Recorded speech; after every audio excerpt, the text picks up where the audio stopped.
तीसरा क्वेश्चन क्या है बच्चों आपका, अभाज्य गुणनखंड विधि द्वारा निम्नलिखित पूर्णांकों के HCF और LCM ज्ञात कीजिए। ठीक है, पहला क्वेश्चन क्या है आपका 12, 15 और 21। दूसरा क्या है 17, 23 और 29। तीसरा क्या है आपका 8, 9 और 25। ठीक है, चलिए ये क्वेश्चन बनाते हैं फिर। सब सिंपल क्वेश्चन है इसके। ठीक है, चलिए तीसरा क्वेश्चन बनाते हैं। तीसरे का पहला क्या दिया है आपका, पहला दिया है आपका 12, 15 और क्या दिया है आपका 21। ठीक है, चलिए तो इनका एलसीएम निकाल लेते हैं। चलिए तो 12,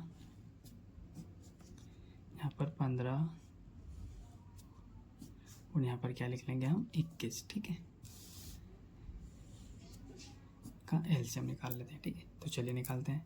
2 से हो जाएगा, 2 छंग 12, सॉरी 2 लिखना है यहाँ पे ना, 2 छंग 12, फिर 2 तिया 6, फिर 3 एकम 3। ठीक है, चलिए इसका हो गया। यहाँ पे देखिएगा ये 3 से हो सकता है, 3 पंजे 15, फिर 5 एकम 5, ये भी हो गया। अब देखिए 3 से करते 3 सते 21, फिर 7 एकम 7। ठीक है, हो गया। अब इनको क्या करना है, आपको यहाँ पर लिखना है। तो क्या लिखेंगे, अभाज्य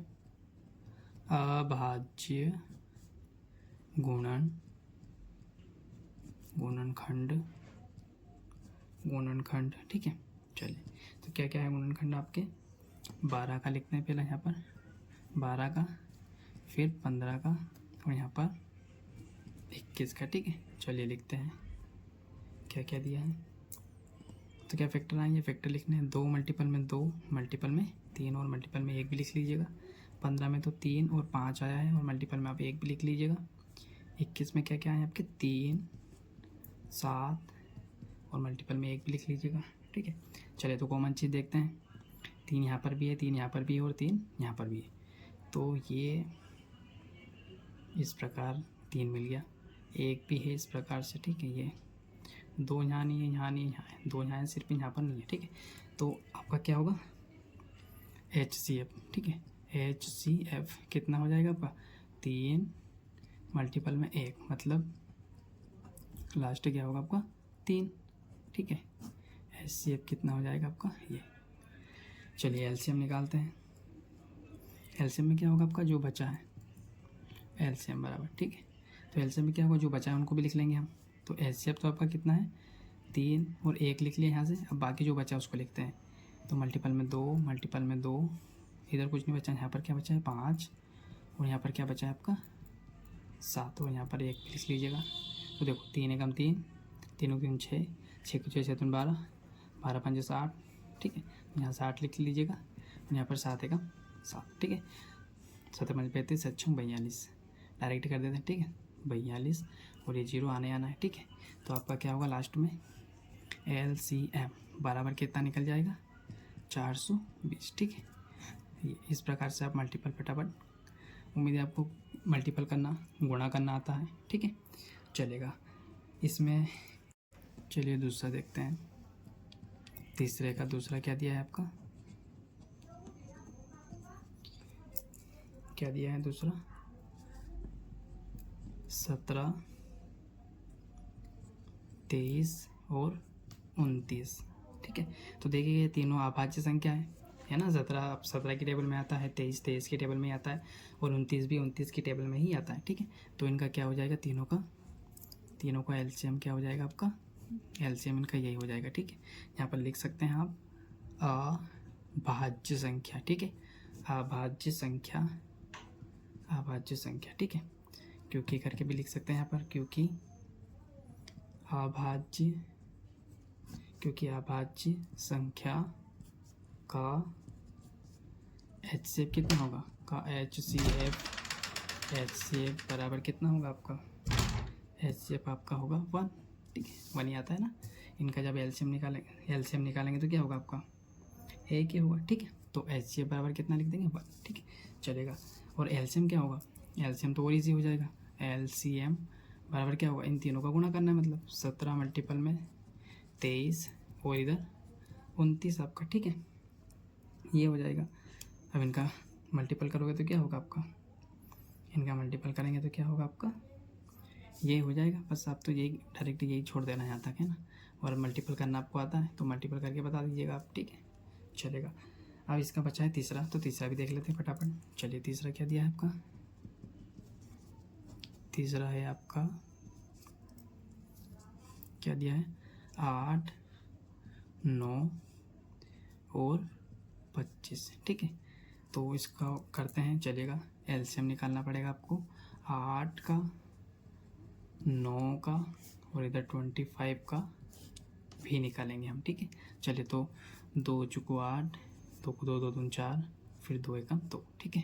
तो ये आपके फैक्टर बन गए। यहाँ पर देखिएगा 3 से हो सकता है, 3 तिया 9, फिर 3 एकम 3, यहाँ 5 से होगा डायरेक्ट क्योंकि 5 है लास्ट में, है ना। तो 25, 25, 5 एकम 5, ठीक है।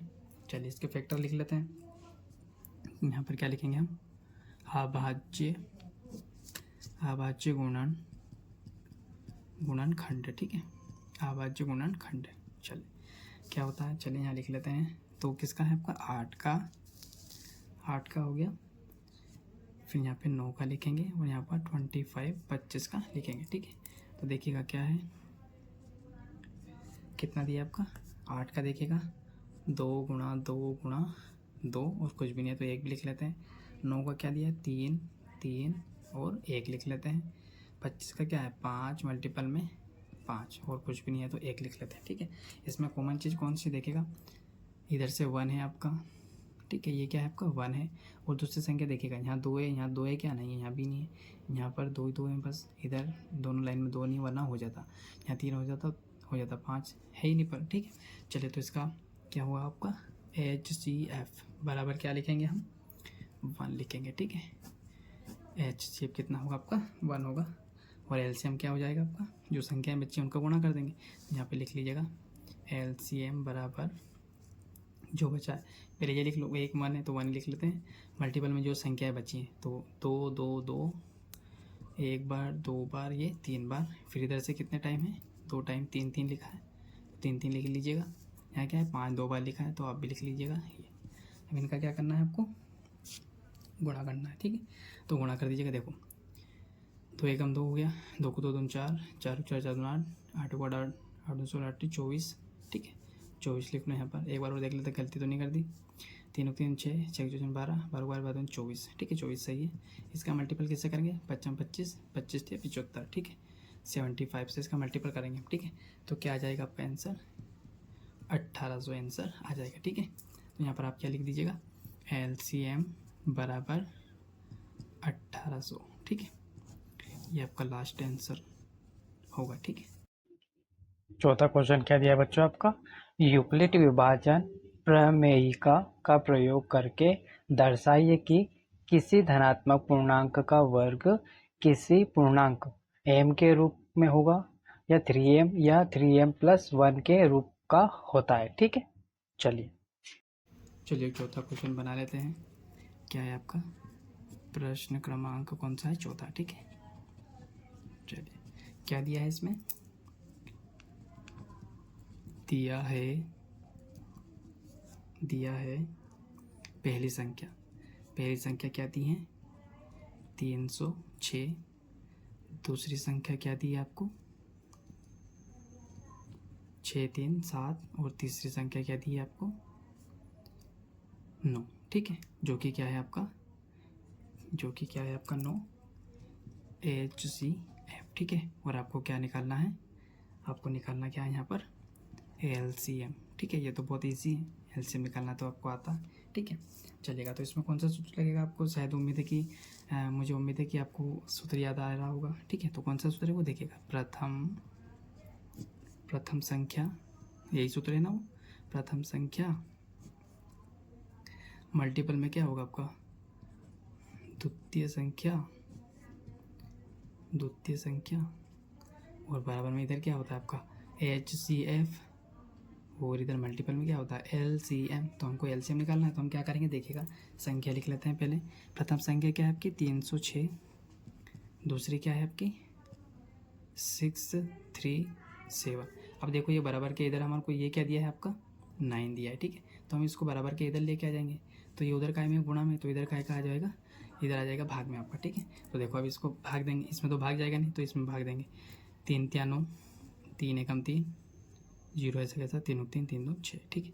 फिर 3 एकम 3, 3 तिया 9, और यहाँ कितना बचा आपका 1 बचा, तो ये बन गया 12, 3 चुक 12, मतलब कितनी बार भाग जाएगा 34 बार। तो क्या करेंगे हम 34 गुणा में 6 3 7 का क्या कर देंगे गुणा कर देंगे, तो आपका क्या आ जाएगा, गुणा कर देंगे तो क्या आ जाएगा आपका 22 33 और 8, ठीक है। यहाँ पर आप अच्छे से लिख दीजिएगा LCM बराबर 22338, ठीक है। ये आपका क्या होगा लास्ट आंसर होगा, ठीक है।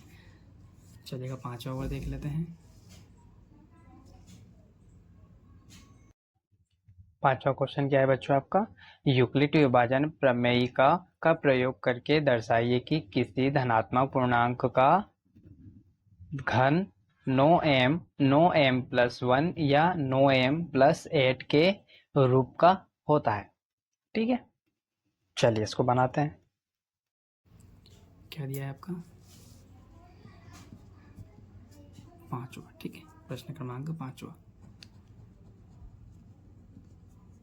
क्या दिया है, यहाँ पर आप पहले नोट करके लिखिएगा। नोट क्या है, अभाज्य अभाज्य गुणनखंड गुणनखंड गुणनखंड में कम से कम एक बार क्या आना चाहिए आपका, एक बार 2 × 5 आना चाहिए, 2 या 5 आना चाहिए, ठीक है, आना चाहिए, ठीक है। वैसे ये क्वेश्चन आता नहीं है एग्ज़ाम में, ठीक है। चलिएगा, तो अब देखो हम क्या दिया है 6 दिया है क्वेश्चन में, तो इसका क्या निकालेंगे हम एलसीएम यही निकाल लेते हैं।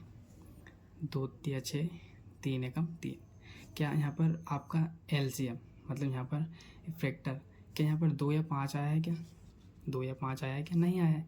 तो इसमें हम यहाँ पर क्या लिखेंगे, अतः क्या लिख देंगे, अतः 6 का गुणनफल, ठीक है। 6 का गुणनफल करने पर गुणनखंड करने पर गुणनफल, ठीक है, गुणनफल करने पर या गुणनखंड करने पर यहाँ 2 × 5 के रूप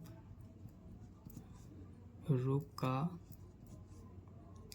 नहीं है, ठीक है, नहीं है, अर्थात यहाँ कभी, ठीक है, यहाँ कभी 0 पर समाप्त नहीं होगा, ठीक है, समाप्त नहीं होगा, क्योंकि इसमें 5 आया है ना ही 0 आया है। अगर 5 आता तो 0 आ जाता, ठीक है। इस प्रकार आपको ये लाइन लिख देनी, ठीक है। प्राकृत संख्या n के लिए, ठीक है। उम्मीद है आपको ये क्वेश्चन भी समझ में आया होगा। इसमें कुछ भी नहीं था बच्चों, ठीक है, आपको लॉजिक लगाना था। चलिए।